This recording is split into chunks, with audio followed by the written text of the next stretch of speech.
quiero presentar a Mercedes, la doctora Mercedes Collazo. Me enteré hoy que es con ella así, si yo creía que era Collazo. Es Collazo. Nos visita desde el Uruguay. En este momento está a cargo del Prorrectorado de Enseñanza, que es el equivalente. La Unidad Académica Prorrectorado. La Unidad Académica Prorrectorado de Enseñanza de la Universidad de la República del Uruguay, que es como, bueno, semejante a la Secretaría de Asuntos Académicos de aquí. Mercedes tiene una larga trayectoria como pedagoga, además ha hecho su formación en el exterior de Uruguay, el exterior de acá seguro. Y bueno, hemos tenido hasta recién un taller con ella y los secretarios académicos también para trabajar los procesos de transformación de los planes de estudio a créditos, que es algo que la Universidad de Uruguay encaró ya hace más de 15 años y en este momento van a ir por la segunda reforma.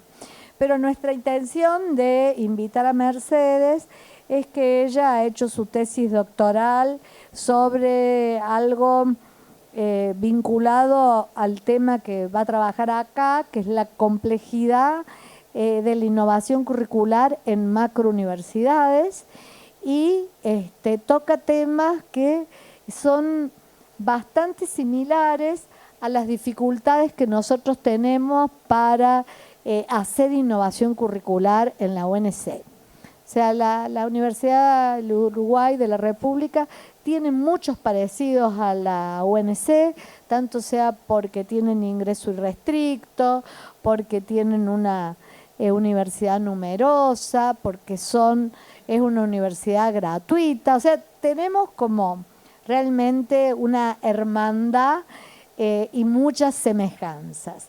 Entonces, bueno, me consta en las conversaciones que venimos manteniendo, es muy interesante ver cómo carreras de 5 años, carreras tradicionales, como la de donde yo vengo, que es la carrera de psicología, carreras como arquitectura, ingeniería, bajaron a 4 años. Y eso es casi una revolución en clave cordobesa. Pero nosotros las queremos llevar a 5 nomás, que duren 5, y eso también nos cuesta un montón. Entonces, bueno, realmente sus investigaciones y su trabajo es muy interesante para transferir a la experiencia que estamos llevando a cabo acá. Así que bueno, es un gusto que haya cruzado el charco y venido hasta Córdoba. Y bueno, para que no se haga tan tarde, la voy a dejar hablar a ella y yo me voy a callar. Callada, mira, es muy difícil, pero bueno, vamos a tratar. No somos de las calladas.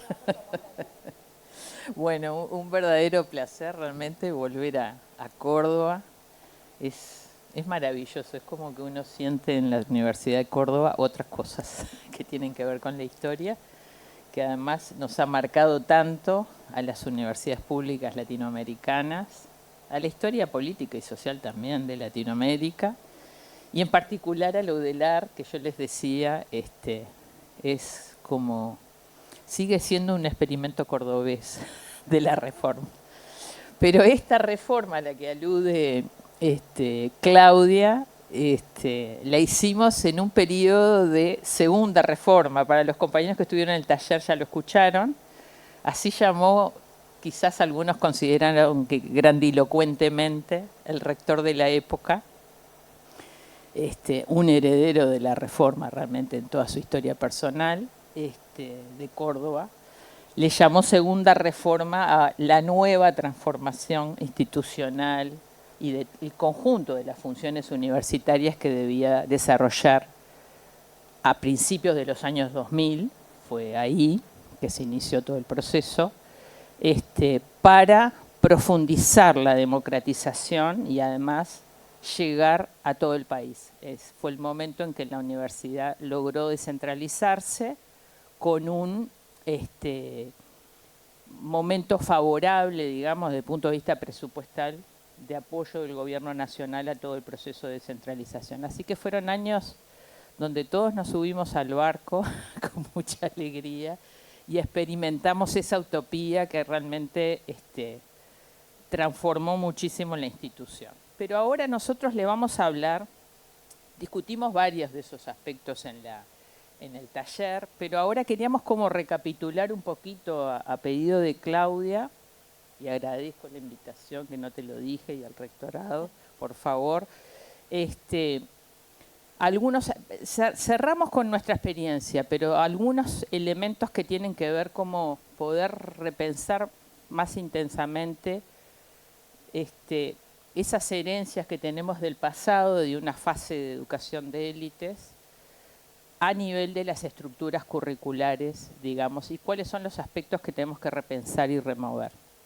Primero, una cuestión muy breve sobre las tendencias curriculares que ya se han mundializado, podríamos decir, y las políticas de innovación curricular en las macrouniversidades, que no van a incluir solo las transformaciones estructurales del currículum, sino también la incorporación de nuevos saberes, y nosotros con nueva agenda queremos transformar los inicios de las carreras también. Entonces, en segundo lugar, poder ver en el proceso ya en el que estamos decantados de universalización de la educación superior, los problemas heredados y algunos problemas actuales de la selección y la organización curricular.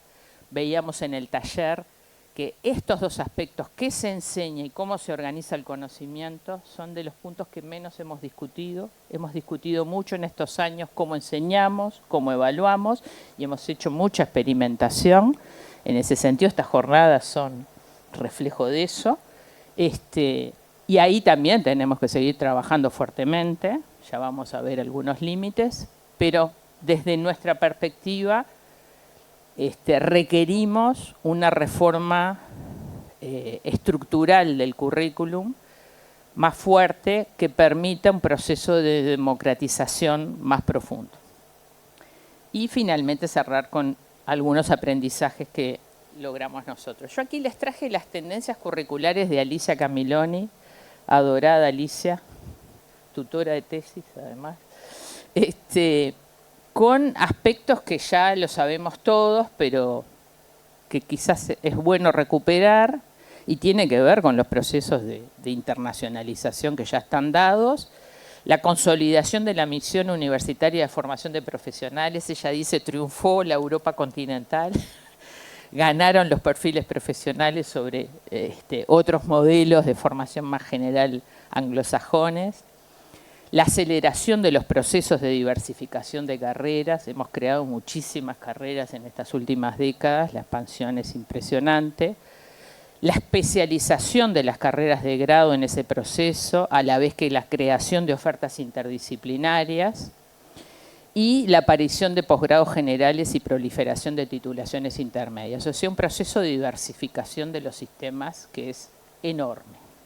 Solo referido a titulaciones, ¿no? Hoy ya está dado todo el debate de lo que significa todos los procesos de actualización y si hay que caminar hacia las microcredenciales, cómo hacemos para articular el mundo del trabajo, ¿no? Las demandas del mundo del trabajo con las universidades, las necesidades de capacitaciones específicas, rápidas, etcétera, etcétera. Marcado para nuestro análisis, bueno, el tema de la circulación de los estudiantes entre carreras, acompañada de fuertes dinámicas de flexibilización curricular y de los sistemas de reconocimiento, y el acortamiento de las carreras tradicionales a las que se refería Claudia, y la extensión de las carreras cortas, que eso ha sido otro fenómeno, ¿no? Que en muchos casos las carreras cortas, especialmente en América Latina, se alargaron y no siempre, se academizaron y no siempre de una manera correcta en el sentido de preservar ciertos perfiles de formación. La promoción del currículum por competencias basado en la jerarquización del saber en acción. Ahí está toda la atención actual de los requerimientos de mayor formación en la práctica, las aplicaciones de conocimiento.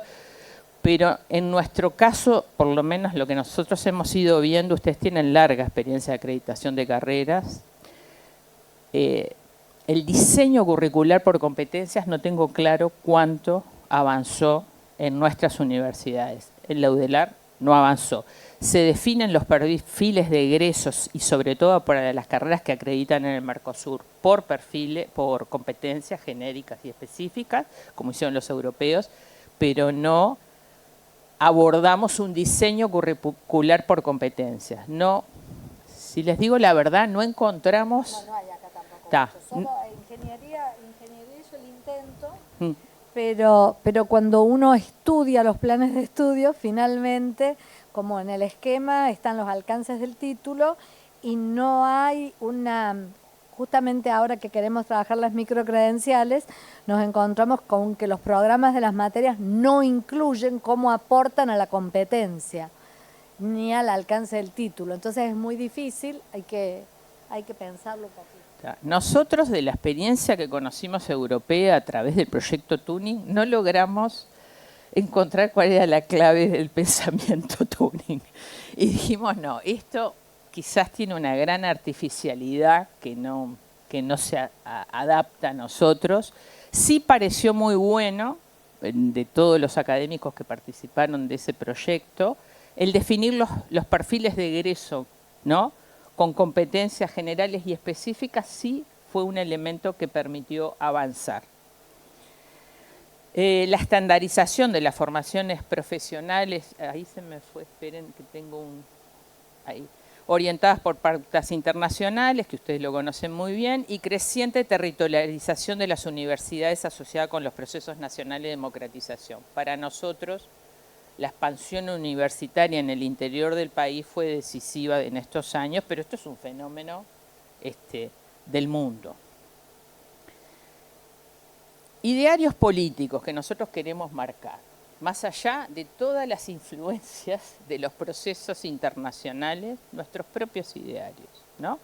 Las cumbres regionales y mundiales de educación superior, donde las universidades públicas tuvieron un papel fundamental en la cumbre del 98, que fue decisiva para el cambio de orientación y visualizar la educación superior como un derecho, la del 2008, la del 2018, y ahí vamos a ver, ya hay definiciones desde el 98 muy claras en términos de flexibilidad como concepto clave. Los desarrollos teóricos nacionales, también nosotros hacemos desarrollos teóricos nacionales, yo le comentaba a ellos en el taller, la reforma nuestra se dio con toda una conceptualización sumamente rica, promovida por el rectorado en el sentido de construir una universidad para el desarrollo del país, una universidad conectada, una universidad ligada a los problemas de la sociedad fuertemente, religada a los problemas de la sociedad. Y también hay incorporación en estos procesos, hay que indagarlos, ¿no?, de tradiciones de los distintos campos de formación. La curricularización de la extensión no la inventamos ahora, ¿no? Hablamos de extensión desde hace mucho tiempo. Otra cosa es tomar la medida de la curricularización para todas las carreras, que es otra cosa, con mínimos de créditos, como les decía yo. También la interdisciplina es un lema de hace muchísimos años y en algunos campos de formación ha sido decisivo, por ejemplo, en el campo de la salud, etcétera. O sea, la flexibilización en el caso nuestro, que vino de las ingenierías, los créditos, los ingenieros los crearon antes del proceso de Bolonia, en el caso de la UDELAR. ¿Tá? Entonces, recuperar también esto, ¿no?, que nos parece bien importante. Y esta idea de flexibilidad, me quedó ahí como recortadito, ¿no? No sé por qué. Esta idea de flexibilidad como clave de la democratización y la renovación de la educación superior que define la Conferencia Mundial me parece súper interesante. O sea, reorientemos los relatos, ¿no? Nosotros hablamos en el 98 por la voluntad de la democratización y de la renovación de las universidades y por razones de crecimiento exponencial, ¿no?, de nuestros sistemas universitarios, ya hablábamos de flexibilización en el sentido más amplio. Flexibilización institucional, flexibilización de los proyectos de estudio, flexibilización de las formas de enseñanza. La flexibilidad, podemos encontrar un término que nos conforme más, porque también viene del mundo del trabajo, pero resignifiquemos también nosotros, ¿no?, de alguna manera, con estas finalidades, que son las finalidades de la democratización. Y esta idea de lograr poder hacer una oferta educativa que pueda no solo cubrir las titulaciones, sino también las necesidades de formación de una cantidad de ciudadanos que con edades más avanzadas o porque tienen requerimientos de reconversión, ¿no?, puedan asistir a las universidades también a formarse. Yo le decía a Claudia, hoy me parece que no podemos pensar, y eso nos están mostrando los estudios de trayectorias nuestros, en que solo vienen a hacer carreras y a titularse. Muchísima gente hace rato que viene a mantener contacto con el conocimiento, a actualizarse. Nosotros tenemos mujeres policías haciendo la carrera de psicología. Yo me pregunto, ¿por qué no les ofrecemos cursos de psicología a las policías, ¿no? Tenemos egresados universitarios entrando a la carrera de psicología, porque no estamos generando otra oferta, pero ahí hay una necesidad de formación. Y no creo que sea hacer la carrera de psicología, lo tenemos que indagar. Probablemente están necesitando entender determinadas claves del cambio de época. Debe ser que viene tanta gente. No, sí, claro, psicología supongo que acá es igual, o sea, post pandemia explotó definitivamente.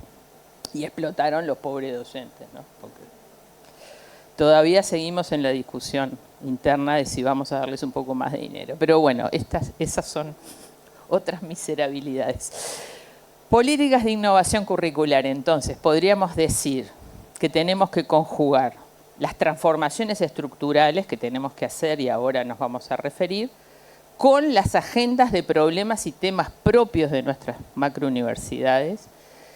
Y para mí el lema, en los términos que lo plantea Ana María Ezcurra, es fantástico, es superación del modelo de inclusión excluyente. Nosotros los dejamos entrar a todos. Ahora, ¿después qué hacemos con ellos? ¿No? ¿Cambiamos nuestras estructuras de estudio de modo que puedan sobrevivir los más desfavorecidos? Quizás no. Yo les decía, pero que ya no solo, en el caso de Uruguay, no solo los más desfavorecidos, aún los estudiantes con herencias educativas muy buenas, con padres con formación terciaria o universitaria, incompleta o completa, en la UDELAR, que entran a carreras de ingeniería, de ciencias, de química, de arquitectura, tienen un nivel de fracaso del 80% en primer año. ¿Qué está pasando ahí? Hay algo que tenemos que rever de nuestra propia lógica de secuencia de formación desde el punto de vista curricular. Y ahora vamos a ver por qué, porque tiene que ver con una tradición. Los ejes de transformación, entonces, por un lado, todo lo que tiene que ver con la flexibilidad y la articulación curricular, que ya lo vimos en el taller, esto implica la diversificación de trayectorias, incorporar los créditos sin mover las trayectorias estudiantiles. Ya he hecho un zoom que se ve medio cortado. Ahí, sí. Se corta, si no, ahora sí. Ahí está, divino, mil gracias. Es necesario diversificar las trayectorias, incorporando opcionalidad, electividad, y para eso nos sirven los créditos. Los créditos por sí mismos nos sirven para poder pensar, lo vimos, los tiempos de formación, cómo estamos excedidos, cómo no pensamos en que la gente vive, además de que estudia, ¿no? Y todo ese tipo de cosas. Pero solo quedarnos con los créditos no va a mejorar el proceso de democratización. Garantizar la movilidad estudiantil, entonces, horizontal y vertical. Hoy lo vimos muy bien, que tengan opciones, darles algún grado de libertad a los estudiantes para intervenir en el currículum, ¿no? Como universidad latinoamericana, ¿no? Con todos nuestros principios, estamos todavía resistiendo, ¿no? La capacidad de intervención de los estudiantes en el currículum universitario, y después garantizar las movilidades verticales, ¿no? Que no sean rutas sin salida. Tenemos que garantizar en todos los casos la continuidad educativa de todos los estudiantes. La continuidad en términos de que no haya caminos finales sin salida a otro proceso de formación.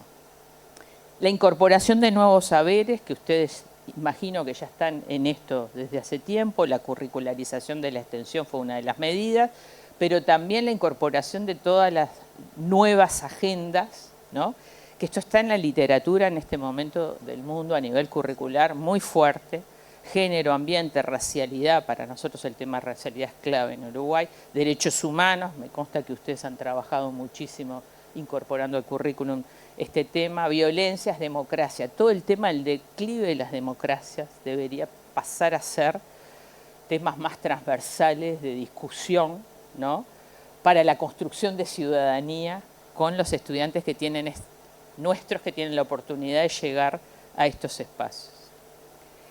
Y esta es nuestra, la reconfiguración, se está trabajando mucho en los inicios de las carreras, haciendo apoyaturas específicas, pero a nosotros nos parece que en los inicios hay una primera generación de políticas de apoyo estudiantil que hay que mantener, tutorías, orientación vocacional, etcétera, etcétera. Todo eso hay que mantenerlo, pero habría que caminar a una segunda generación, como plantean todos los que están trabajando estos temas, incluida Escurra, ¿no?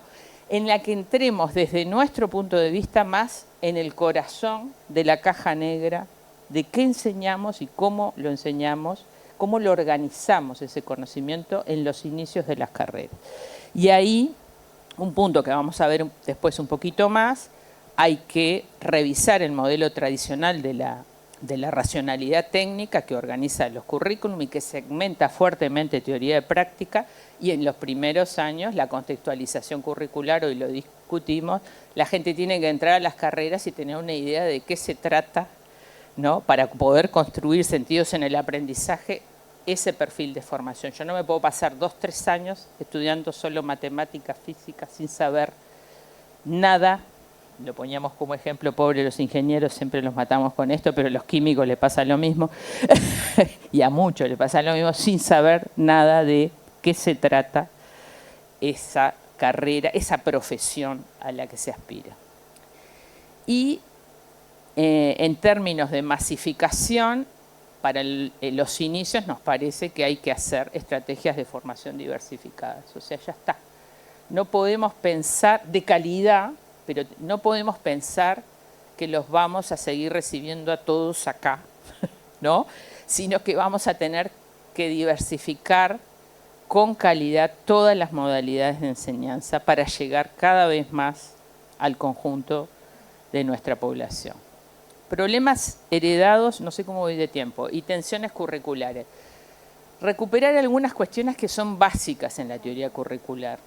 Por un lado, esta idea de Bernstein, que es un clásico, digamos, del currículum, que plantea cómo la estructuración arquetípica del disciplinar del conocimiento, la lógica disciplinar del conocimiento, que es lo que estructura las universidades, y hay que leer a Barton Clark para entender esto, volverlo a leer, que pauta la división social del trabajo académico y sus formas administrativas, configura un currículum universitario fuertemente clasificado, con fronteras claras entre unos y otros.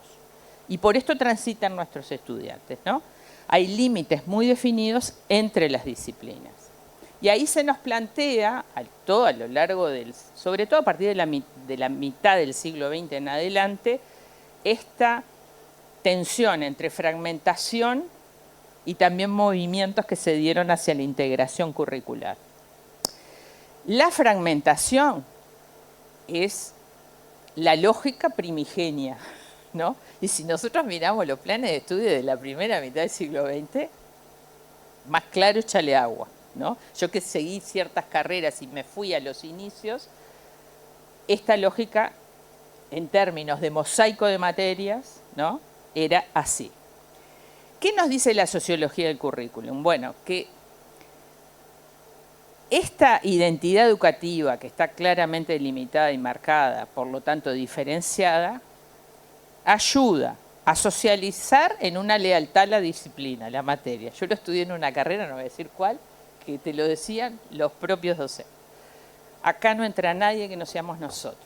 Selecciona cuidadosamente quienes pertenecen o no, estimula una organización jerárquica del conocimiento, da mayor libertad y autonomía al docente, sin lugar a dudas, ¿no?, en la selección curricular, y podríamos decir que también genera procesos de resistencia al cambio. En muchos campos de formación o experiencias disciplinares específicas se hicieron procesos de búsqueda de currículums integrados, ¿no? ¿Y qué nos dice Bernstein? Bueno, la apertura de contenidos tiende a debilitar, por un lado, las identidades educativas y las jerarquías, estimula la generación de pedagogías comunes y evaluaciones comunes. Esto ha sido muy experimentado por el campo de la salud, con todas sus dificultades, porque en condiciones masivas nosotros no podemos hacer tampoco integraciones plenas, ¿no? Nosotros no podemos desarrollar un modelo, no sé, McMaster de Canadá, de currículum por problemas que te garantiza unos procesos de aprendizaje que son formidables. No podemos. Pero buscamos ciertos niveles de integración, brindan mayor libertad a los estudiantes y, dice Bernstein, promueve una mayor puesta en juego de la estructura profunda de la materia, porque en realidad vos tenés que reseleccionar cuáles son los puntos nodales que tenés que trabajar, porque además los vas a tener que trabajar con otros, ¿tá? Segunda tensión, segmentación, teoría, práctica. Esta está muy viva, ¿verdad? Nos miramos y nos reímos. ¿Qué tiene que ver con la pervivencia? Y se me quedó ahí los asteriscos del pobre John. Donald John me quedó, eran diéresis con una O. La pervivencia de la racionalidad técnica de raíz positivista que se institucionalizó en la universidad moderna, que a nivel macro, ¿qué hace? Hace esta secuencia estratificada de etapas de formación, ¿no? Primero, en las carreras profesionales, primero toda la formación básica, después todos los conocimientos aplicados y después las habilidades profesionales al final, ¿tá? Y en las carreras académicas, yo estudié una carrera académica, hay ejes teóricos y metodológicos, ¿no?, que transversalizan todo el currículum, pero hay interlocución muy débil entre los ejes de teorías y los ejes de metodologías, ¿no? Esa segmentación teoría-práctica es otro de los puntos centrales que venimos heredando y también a nivel micro en las asignaturas, cuando diferenciamos totalmente unos momentos de otros. No sé si ustedes sí, eso... Teórico y práctico. El teórico, el práctico. Si ustedes, incluso las contrataciones las tienen. Teórico y teoriquitos son. Bueno, claro. Bueno, además, todas las derivaciones que suceden allí.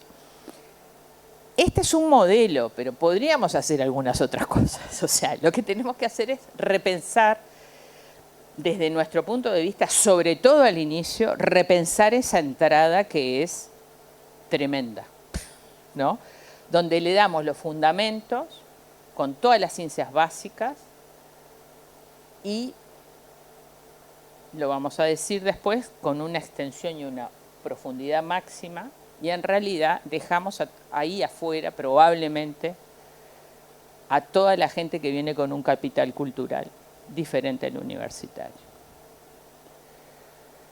Organización curricular, hoy ya lo vieron este esquemita, simplemente decir que ahí tenemos otra tensión, que es entre las trayectorias más cerradas, tubulares, van todos por la misma ruta, con las trayectorias diversificadas que se dan más en formaciones más centrífugas, digamos, más abiertas, la mayor posibilidad ahí, por ejemplo, la tienen las ingenierías, lo estuvimos viendo con los compañeros de ingeniería, y esto es lo que va a poner en juego la flexibilización y el uso de los créditos. Es cómo podemos construir trayectorias sugeridas que no implican ni calidades ni rutas finales distintas, pero sí pasajes distintos, ¿no?, para estudiantes que puedan tener algún tipo de elección de su perfil.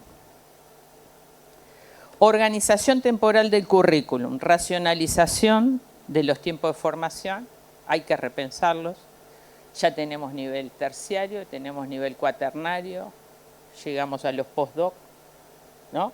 Tenemos que pensar cómo racionalizamos los tiempos del grado, porque antes todo estaba concentrado en el grado y es lógico. O sea, aquí hay que repensar los cortes, hasta dónde va el grado, dónde empieza el posgrado, ¿no? En el caso del campo de la salud llegamos a un acuerdo fantástico que es los 2 primeros niveles de atención, el grado, la alta complejidad, el posgrado, punto. Y ahí empezamos a definir, ¿no? Porque hay que buscar parámetros de los puntos de corte.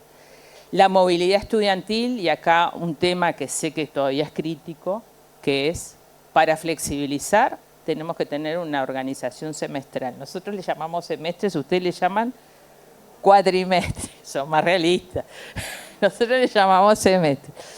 Igual, ojo, los semestres también tienen un sentido con los créditos, porque uno debería contemplar todo el tiempo, incluso de la preparación para el examen, ¿no? O sea que a uno ahí las semanas las debería contar desde febrero, desde que empieza el proceso lectivo y después también contemplando los periodos de examen. Bueno, la organización semestral como el que te habilita la posibilidad de la construcción de trayectorias diversificadas y la movilidad horizontal, aunque, por eso puse, me parece, puede ser mixta también, ¿no? Aunque no debemos forzar en aquellas formaciones que tienen un sentido anual, de formación anual por la naturaleza del aprendizaje que allí se desarrolla. Yo les daba el ejemplo, por ejemplo, de las clínicas con atención de pacientes, no tiene sentido cortarlas, ¿tá? Ahora, tomar conciencia que ahí te quedan cursos anuales que tienen también una evaluación que es extremadamente potente. Porque cuando uno empieza a organizar por semestres, después se da cuenta de lo que eran los dispositivos de evaluación de cursos anuales, ¿no? Ahí te permite repensar muchas cosas. Bien. Problemas de selección curricular también. O sea, hasta ahora vimos todos los problemas de organización curricular, pero también tenemos dificultades que vienen de nuestra tradición sobre el qué enseñar y cuánto enseñar. Y yo ahí lo pongo con esta idea de que nosotros procuramos siempre, por la lógica disciplinar, la extensión y la profundidad del conocimiento a la vez y en un tiempo dado, ¿no? Entonces, hacemos sobrecarga de contenidos y de horas de formación. Nos olvidamos además de que todos están haciendo, o muchos de ellos, en paralelo todas las materias, y rigidizamos el sistema de correlatividades. Hoy lo discutimos a fondo. Te obliga a repensar el sistema de correlatividades. Ahí el único lema que dejo es: no les dejen tiempos muertos, porque eso es caminar al abandono, ¿tá? Al desestímulo. Que siempre puedan seguir por algún área de formación. Y las derivaciones en la enseñanza de esto, porque nosotros sabemos muy bien que en estas lógicas sobrecargadas los estudiantes incorporan estrategias de aprendizaje más superficiales, ¿no? Y más estratégicas, ¿no? En la clasificación tradicional. Nosotros buscamos aprendizajes profundos, pero ellos, tratando de sortear, ¿no?, se colocan en las otras lógicas. A nosotros nos decían los estudiantes de odontología, en las básicas aprendí a estudiar en profundidad. Llegué a las clínicas, que tienen todas las clínicas en paralelo, cursos anuales, dice, y ahí pasé al aprendizaje superficial. Punto. Y después preparo el examen y veo. porque no les daba la vida. 30 horas semanales en el establecimiento. ¿Tá? Y sobrecarga de evaluaciones. Aquí este punto me parece que es clave. Y no debemos olvidarnos lo que siempre decía Alicia Camiloni, que las evaluaciones, la estructuración de nuestros sistemas, con sistemas de promoción, de evaluación, acreditación, en definitiva, hacen que los procesos de evaluación sean los motores del aprendizaje. Entonces, ¿cuánto los estudiantes se movilizan con una sobrecarga de evaluaciones con lógicas que no son las que estamos buscando? ¿Tá? Y antes de entrar en nuestra experiencia y ya cerrar, las transformaciones que identificamos a partir de la literatura y después fuimos a verificar en cada uno de los campos de formación que estudiamos en la tesis, que tienen que ver con las transformaciones sociales y con los requerimientos que está haciendo el mundo del trabajo a los distintos campos de formación. Y ahí se nos ponen en juego tensiones curriculares contemporáneas que se resignifican, ¿no? Que tienen que ver con reclamos de formación general, ¿no? Pensemos comunicación, trabajo en equipo, los que apuestan al emprendedurismo, los que, en fin, hay de todo, ¿no? Flexibilidad como competencia personal, múltiples elementos que se les está demandando a ciertos campos de formación con fuerza. Lo mismo respecto a la formación práctica, el requerimiento de formaciones más aplicadas, no tan teóricas, bla, bla, bla. Y también requerimientos de formación más interdisciplinaria para el abordaje de algunos de los problemas actuales, ¿no? O profundizaciones disciplinarias más profundas para otros, según los problemas. O sea, está en juego, no son demandas necesariamente coherentes, ni consistentes, ni iguales para cada campo de formación, pero están en nuestros campos de formación. Y es bueno identificarlos con claridad a la hora de hacer un reequilibrio de esos aspectos en la reformulación del currículum. Finalmente decir, como aportes que nos deja la reforma a nosotros y también las asignaturas pendientes. Ahí tienen el conjunto de las políticas que llevamos adelante, que no solo tuvieron que ver con una reestructura curricular, sino también con la incorporación de otros saberes. Entonces, me olvidaba que tenía los puntos de partida. Los quiero decir porque son importantes algunos de ellos. ¿Qué definimos? No hay soluciones homogeneizantes, se deben atender las lógicas epistemológicas de los distintos campos de formación. Eso es clarísimo. No hay recetas mecánicas para todo el mundo. Hay que experimentar, evaluar. Y respetar, hoy lo vimos en el taller, ¿no?, las características de cada formación, sin aferrarnos a cosas que ya deberíamos estar cambiando. El proceso de democratización para nosotros implica lo que les decía antes, que distintos caminos pueden llevar a resultados equivalentes, tanto en términos de objetivos de formación como de calidad. Y después que tenemos que poder identificar, discutir y remover los factores internos estructurales de exclusión. Nosotros en el currículum también tenemos factores de exclusión. No cabe la menor duda, hay múltiples ejemplos. Y apostar a una integrar al proceso de innovación la necesidad de un fortalecimiento de la formación integral, ¿no?, para la construcción de ciudadanía y para una formación más plena del individuo estudiante y futuro profesional universitario, con lo que le decíamos, la incorporación de los temas de la agenda social también. Y es imprescindible la participación de todos los actores universitarios, muy especialmente los estudiantes, que son los que nos van marcando el pulso de la realidad e incorporan sus necesidades y temas de formación. Como diría Alicia, el cambio curricular de esta envergadura es un cambio sociocultural profundo que remueve muchas lógicas institucionales, también las vimos, las académicas, las va a ir removiendo también en la medida que haya condiciones para, ¿no? Y podamos fortalecer las estructuras académicas. Sé que lo digo en un momento muy difícil para las universidades argentinas, tengo plena conciencia de esto y me solidarizo con toda la lucha presupuestal y salarial en la que están. Y entonces, en ese sentido, no solo rediseñar los currículums, sino también pensar en cómo se implementan. Estos son problemas de diseño y de implementación. Y después va a tener que haber una evaluación permanente para ir ajustando, porque solo con el rediseño curricular nos quedaríamos en los inicios, digamos. ¿Tá? Cambios estructurales, curriculares y pedagógicos. Acortamos las carreras tradicionales, medicina, arquitectura, abogacía, psicología y alguna más, me estoy olvidando. Y ciencias económicas. Las 3 carreras de ciencias económicas pasaron de 5 a 4, se transformaron en licenciaturas, y otras pasaron de 6 a 5. ¿Tá? Sin mandato, no se mandó a cortar. Cuando se empezaron a trabajar los tiempos de formación y hacer esta racionalización, se fue tomando conciencia de que no podíamos seguir con estas carreras tan largas.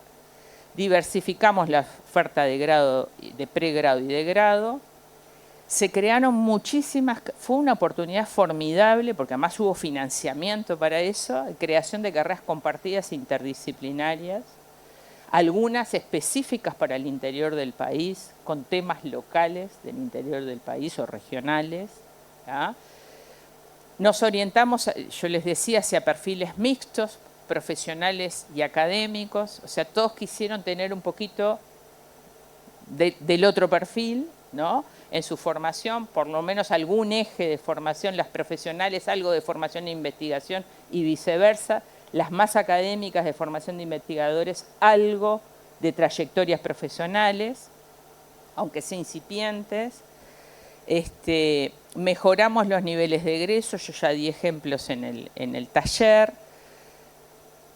Hicimos, por supuesto, un rediseño curricular generalizado con una estructura central que analiza los planes y vela, digamos, por el cumplimiento de la normativa, ¿tá? Y asesora al Consejo Directivo Central, además de todas las estructuras de los servicios que ya vi que ustedes tenían también en todas las facultades. Avanzamos en la movilidad horizontal y vertical estudiantil, pero con límites. Nosotros no tenemos un campus, tenemos límites para esta movilidad y además todavía no la estamos pudiendo medir bien y también tenemos algunos problemas todavía aún de movilidad vertical, no solo horizontal. Mejoramos la cultura del reconocimiento de aprendizajes alcanzados en diferentes contextos de formación. Esto es una cosa formidable porque es un cambio de cabeza que vamos haciendo y ya no vamos al contenido, vamos a los objetivos de formación que nos está buscando acreditar ese estudiante y pensamos si sirve a ese perfil más globalmente. Mejoramos la integración curricular y especialmente en materia de extensión y de interdisciplina. Hubo políticas específicas para eso también, de estímulo a la curricularización, financiadas a la curricularización de la extensión y a la interdisciplina.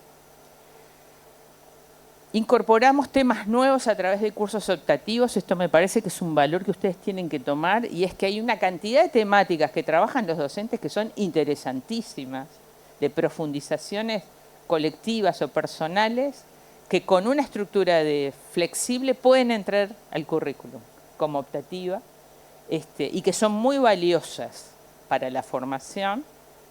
Fortalecimos la gestión y la evaluación permanente del currículum. También ahí creamos, por iniciativa más de la acreditación, la figura del director, directora de carrera o coordinador, coordinadora de carrera, que es clave porque es el referente de los estudiantes para todo este proceso, que es muy importante mantener la interlocución permanente con ellos. Y decir algo que nos dicen los responsables de las carreras en las encuestas, y es que la innovación curricular fue muy significativa. Casi el 60% dice fue muy significativa. la innovación de la enseñanza como efecto de la innovación curricular no fue tan significativa. Y eso que nos está diciendo, la miro ahí a la compañera Gabriela, ¿qué nos está diciendo? Que las innovaciones de aula no necesariamente tienen esta lógica, de arriba abajo. En las universidades, nosotros lo sabemos, está muy estudiado eso, son innovaciones que nacen desde la base. La cuestión es cómo las sostengo y las generalizo, las transfiero, y cómo desarrollo políticas específicas para que eso así sea, ¿no? Entonces, ese imaginario de que vamos a cambiar también el aula porque estamos cambiando el currículum, no necesariamente. Aunque yo les decía, los espacios de formación integral, o sea, la curricularización de la extensión, fue una revolución pedagógica en nuestra universidad. Fue formidable, se hicieron experiencias formidables. Y ahí sí estuvo atado el currículum. Pero, ¿por qué? Porque había toda una orientación de transformación integral pedagógica que no teníamos en otros espacios de formación. Y asignaturas pendientes, nos queda, diversificamos mucho. Nosotros tenemos a esta altura 135 carreras con implementaciones varias en todo el país, pero son 135 planes de estudio. Y esto está dificultando en Montevideo fundamentalmente, porque en el interior lo logramos, la visualización de los estudiantes de la oferta educativa. Entonces van a lo tradicional, que no saben ni se enteran de todo lo otro que podrían hacer. ¿Tá? Entonces ahí estamos pensando, este es en realidad ahora lo dije, es el segundo punto, rediseño curricular y pedagógico de los inicios. Estamos pensando en ciclos iniciales flexibles, no ciclos básicos comunes, que alargan las carreras. Ciclos iniciales flexibles por carreras afines, o sea, cosas que sean modelos muy pertinentes y permitan que el estudiante se inscribe al ciclo y después decide en segundo año, ya lo tenemos en ciencias sociales eso, se inscribe en segundo año la carrera específica. La diversificación de modalidades de enseñanza, carreras, tramos, cursos a distancia. Bueno, nosotros ahí tenemos un gran debe porque la pandemia nos dejó paralizados en la discusión entre virtualismo y presencialismo y nos paralizó. Esa es la verdad. Se nos desarticuló además el equipo que teníamos en tecnologías educativas, tenemos que volver a empezar y para eso les vamos a requerir ayuda argentina, que tiene muchos grupos fuertísimos en esto. Así que ahí tenemos un gran debe, pues hicimos unas experiencias formidables durante la pandemia y no se pudieron sostener, ni siquiera fueron debidamente evaluadas desde mi punto de vista en mi universidad, porque quisimos volver a la presencialidad y olvidar todo lo que había pasado. Fortalecimiento del sistema de información de la enseñanza. Nuestra experiencia nos muestra que tenemos que tener un sistema de información centralizado, pero a su vez permitir usos descentralizados, autónomos, en las facultades. ¿Se entiende? Las facultades tienen que poder desarrollar sus propios estudios de trayectorias educativas. No pueden quedar solo ligados a una estructura central. Es un sistema de información central, pero con autorización para poder ver, de acuerdo a las peculiaridades de cada carrera, su sistema de correlatividad, ¿eh? Dónde están las materias filtro, dónde se trancan, ¿no? Bien. Multiplicación de los estudios mixtos sobre trayectorias estudiantiles. Tenemos que hacer mucho más estudio de trayectorias, cuanti, pero también quali, saber qué es lo que están opinando los estudiantes sobre todas estas transformaciones. Y encuentros regulares de evaluación con directores y directoras y comisiones de grado de los servicios. Hay que estar con la gente que está a la cabeza de estos procesos de transformación, haciendo talleres regulares para ver el avance y las nuevas orientaciones. Y muchas gracias y no hablo más. No sé cuánto hablé, pero me parece que bastante.